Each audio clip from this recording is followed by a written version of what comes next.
இந்த நாட்டில் யார் சிறையில் இருக்கணும் அவனை விடுதலை செய்கிறாங்க, யார் நிரபராதி அவர்களை இன்னைக்கு சிறையில் இருக்கிறாங்க. இதுதான் நாட்டுடைய நிலைமை இருக்கிறது. सुप्रीम कोर्ट का बहुत धन्यवाद करी था सर। बच्ची के लिए क्या मांग कर रहे हैं? बच्चे के लिए मांग कर रहे हैं उनको सीधा फांसी होए। கோர்ட்ல இன்னைக்கு பலாத்காரம் செக்ஷுவல் ஹராஸ்மெண்டோட கேஸ் 4.5 லட்சம் கேஸ்கள் இருக்கு. பெண்களுக்கு சொல்றாரு பிரதமர், பேட்டி படாவ் பேட்டி பச்சாவ்னா பெண் குழந்தைக்கு இங்க பாதுகாப்பு இருக்கு. கடந்த 10 வருடங்களாக நாட்டுடைய பிரதமர் நரேந்திர மோடி அவர்கள் இந்த நாட்டு மக்களுக்கு ஒரு உபதேசம், பேட்டி படாவ் பேட்டி பச்சாவ். பேட்டி படாவ் பேட்டி பச்சாவ் என்றால் பெண் குழந்தைகளை படிக்க வைப்போம், பெண் குழந்தைகளை காப்பாற்றுவோம். ஆனால் இந்த உபதேசத்துக்கு நேர்மாறாக இன்னைக்கு பாஜக அரசு ஒவ்வொரு மாநிலங்களில் எங்கெங்க பாஜக அரசு ஆட்சி செய்கிறதோ அந்த மாநிலங்களில் பெண்கள் சம்பந்தமாக அதிகமாக சித்திரவதை, செக்ஷுவல் ஹராஸ்மெண்ட், பலாத்காரம், ஈவ்டீசிங் போன்ற நிறைய நிகழ்வுகள் நடந்து கொண்டே தான் இருக்கிறது. அது உத்தரப்பிரதேச இருக்கட்டும், அல்லது குஜராத் இருக்கட்டும், அல்லது ராஜஸ்தான் இருக்கட்டும், தொடர்ச்சியாக இந்த செய்திகள் நாம் பார்த்து கொண்டே இருக்கிறோம். சமீப காலமாக டெல்லி ஹைகோர்ட் ஒரு அதிர்ச்சி தரக்கூடிய ஒரு தீர்ப்பு வழங்குகிறது. அந்த தீர்ப்பு என்னென்றால், 2017 நடந்த சம்பவம். உத்தரப்பிரதேச மாநிலம் உன்னவ் மாவட்டத்தில் 2017 அங்க இருக்கக்கூடிய குல்தீப் சிங் சேங்கர் சொல்லக்கூடிய இந்த நபர் ஒரு சிறுமியை பலாத்காரம் செய்றார். இந்த சிறுமியை பலாத்காரம் செய்து இந்த சிறுமியை மிரட்டுறார். இந்த செய்தி வெளியே யாருக்கிட்டையும் சொல்லக்கூடாது, அப்படின்னு மீறி சொன்னால் உன் குடும்பத்தை அத்தனை பேரும் நான் கொலை செய்து விடுவேன். இருந்தாலும் இந்த சிறுமி என்ன செய்றாங்க, தைரியமாக தனக்கு நியாயம் கிடைக்க வேண்டும், குற்றவாளிக்கு தண்டனை கண்டிப்பாக கொடுக்க வேண்டும் என்ற நோக்கத்திலே தொடர்ச்சியாக காவல் நிலையத்தில் புகார் கொடுக்கிறார். அரசியல் கூடிய எம்எல்ஏ உடைய புகார் எப்படி எடுத்துக்கொள்வார்கள்? அதை எடுத்துக்கொள்ளவே இல்லை. கிட்டத்தட்ட 1 வருடமாக எந்த ஒரு நடவடிக்கை இல்லாமல் இருந்தாங்க. பிறகு இந்த சிறுமி என்ன செய்யறாங்க, 2019 அந்த மாநிலத்துடைய சீஃப் மினிஸ்டர் ஆதித்யநாத் வீட்டுல தற்கொலை முயற்சி பண்றாங்க. இந்த தற்கொலை முயற்சி பிறகுதான் இந்த செய்தி பரவலாக எல்லா இடத்துலயும் பரவுது. ஒவ்வொரு யூடியூப் சேனல்காரும், ஒவ்வொரு காலேஜ்காரும், ஒவ்வொரு மாவட்டங்களும், ஒவ்வொரு மாநிலங்களிலும் இந்த செய்தி பரவலாக போய் சேருது. அப்போ மிகப்பெரிய ஒரு ஆர்ப்பாட்டம், மிகப்பெரிய போராட்டம் அந்த மாணவர்கள், அந்த மாணவிகள் நடத்துறாங்க. அது விளைவாக தான் அந்த கேஸ் கடைசியில் ஃபைல் பண்றாங்க, சார்ஜ் ஷீட் ஃபைல் பண்றாங்க, எஃப்ஐஆர் ஃபைல் பண்றாங்க. ஆனால் சிறு நாட்களுக்கு மட்டும்தான், கொஞ்ச நாளுக்கு மட்டும்தான் இந்த நடவடிக்கை என்ற விசாரணை என்ற அடிப்படையில் இந்த சிறுமியுடைய தகப்பனாரை காவல் நிலையத்தை அந்த காவலர்கள் அழைப்பு கொடுக்கிறார்கள், விசாரணை செய்கிறார்கள். இரவு நேரத்தில் சிறுமியுடைய தகப்பனாருக்கு சித்திரவதை செய்து கொலை செய்திடுறாங்க. இந்த சம்பவத்தின் மூலமாக இந்த 6 காவலர்களை சுப்ரீம் கோர்ட் அவங்களுக்கு சஸ்பெண்ட் பண்றாங்க. பிறகு இந்த செய்தி தொடர்ச்சியாக வெளிவரதனால் சிபிஐக்கு ஹைகோர்ட் சுப்ரீம் கோர்ட் சிபிஐக்கு இந்த கேஸ் கொடுக்குறாங்க. சிபிஐ இந்த கேஸ் எடுத்த உடனே இந்த விசாரணைக்காக அழைப்பு கொடுக்குறாங்க. அழைப்பு கொடுக்கும் போது இவர் என்ன பண்றாரு, நாமெல்லாம் இன்னைக்கு சினிமால தான் பார்த்திருப்போம். விட்னஸ் கார்ல வராங்க. இந்த சிறுமியோட 2 சித்திகள் கூட அவங்களுடைய வக்கீல், இந்த 4 பேர் கார்ல வரும்போது இந்த குல்தீப் சிங் சேங்கர் சொல்லக்கூடிய இந்த நபருடைய லாரி அப்படியே மோதி ஆக்சிடென்ட் பண்ணி மிகப்பெரிய விபத்து ஏற்படுத்தக்கூடியது. இந்த விபத்துல இந்த சிறுமியோடைய 2 சித்திகளும் ஸ்பாட்ல இறந்துடுறாங்க.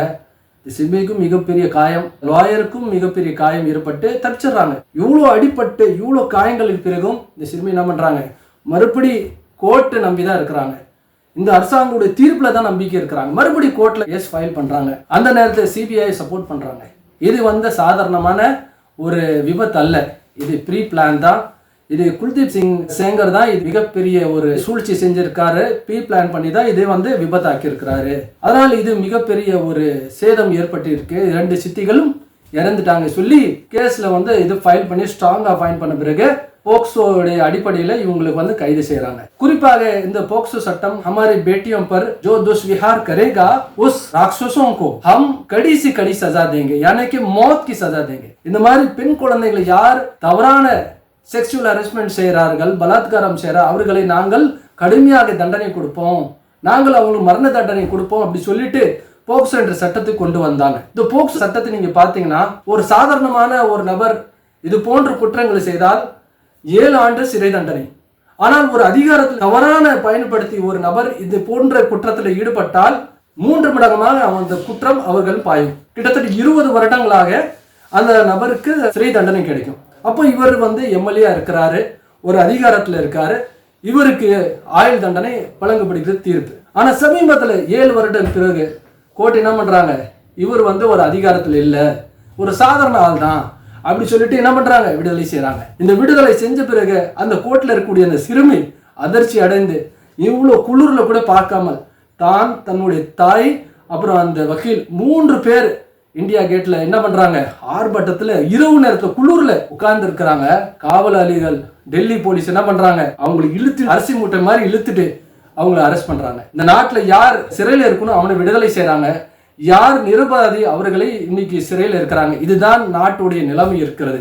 நாட்டு விவசாயிகளுக்காக பாடுபட்டவன் உமர் ஹாலிது இன்னைக்கு சிறையில இருக்கிறாரு. நாட்டு மக்களுக்காக பாடுபட்டவர் விஞ்ஞானி சுமன் யோங்சோக் இன்னைக்கு சிறையில இருக்கிறாரு. ஆனால் எத்தனை கொலை செய்தவர்கள், எத்தனை பலாத்காரம் செய்தவர்கள் இன்னைக்கு சர்வசாதாரணமா வெளியே இருக்கிறார்கள். பிரிஜ் பூஷன் போன்ற ஒரு வீராங்கனைகளுக்கு தவறான நடவடிக்கை எடுத்த காரணத்தினால் இன்னைக்கு விடுதலையா இருக்கிறார். அதே மாதிரி ஆசாராம் பாருங்கள், ஒரு பாபா, அவரு இந்த மாதிரி ஒரு காரியங்களை செய்தார், இன்னைக்கு வெளியே இருக்கிறார்கள். ராம் ரஹீம் பாபாவும் வெளியே இருக்கிறார்கள்.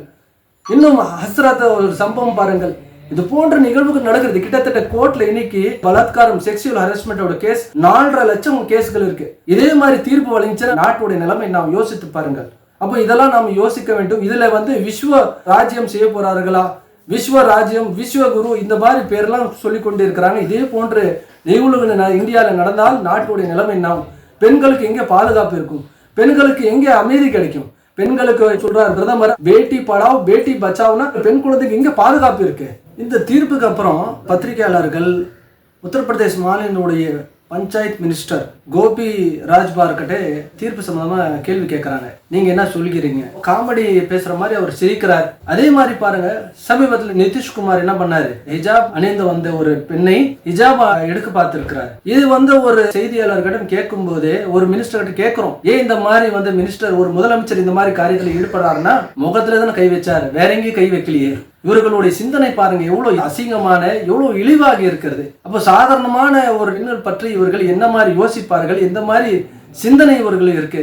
இந்த மாதிரி இழிவான சிந்தனை இருந்தால் இந்த நாட்டில் யாருக்கு பாதுகாப்பு இல்லாம சூழ்நிலை நாளுக்கு நாள் வந்து கொண்டிருக்கிற. இதுக்காக ஏதாச்சும் குரல் கொடுக்க வேண்டும் சொல்லி என்னுடைய உரை நிறைவு செய்கிறேன். அல்லாஹு அக்பர், அல்லாஹு அக்பர்.